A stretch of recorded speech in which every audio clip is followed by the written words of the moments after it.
The Rose Garden was originally created in 1908 for the private enjoyment of Henry and Arabella Huntington and originally extended all the way to the mansion.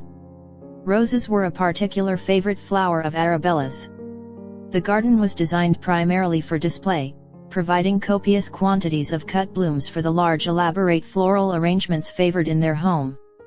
Household records indicate that in 1 year alone more than 30,000 flowers were used in these massive bouquets, 9,700 of which were roses.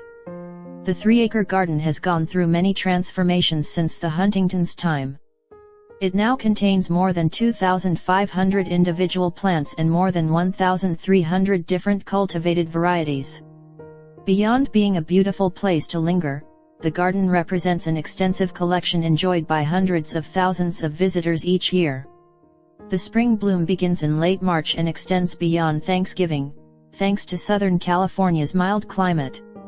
Visitors entering the Rose Garden from the Shakespeare Garden find a winding pathway that leads from a spectacular hillside vista to a recently restored 18th-century French stone tempietto housing a statue entitled Love, the Captive of Youth, depicting Cupid and his captor, a fair maiden. Appropriately, the tempietto is encircled by a bed of passionate kisses roses. Each variety in the collection is labeled with its name, class, and date of introduction, offering a wonderful resource for rose fanciers. Visitors love strolling through the colorful beds and arbors, finding favorite shapes, color combinations, and fragrances.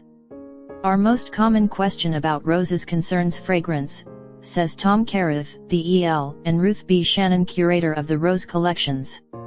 Even though we can readily say there are fragrant roses scattered throughout the garden, we can now point them to 2 beds that contain nothing but heavily perfumed varieties. Then they can smell to their heart's delight. Roses have been a beloved flower even before the birth of Christ. There are representative varieties from all aspects of the rich history of the rose in the Huntington collection. Beyond a few species, the introduction dates span from 1540 up to the present day, including some roses that have yet to be formally introduced. The preponderance of the collection spans the 19th through 21st centuries, a time when the rose reached a pinnacle of popularity.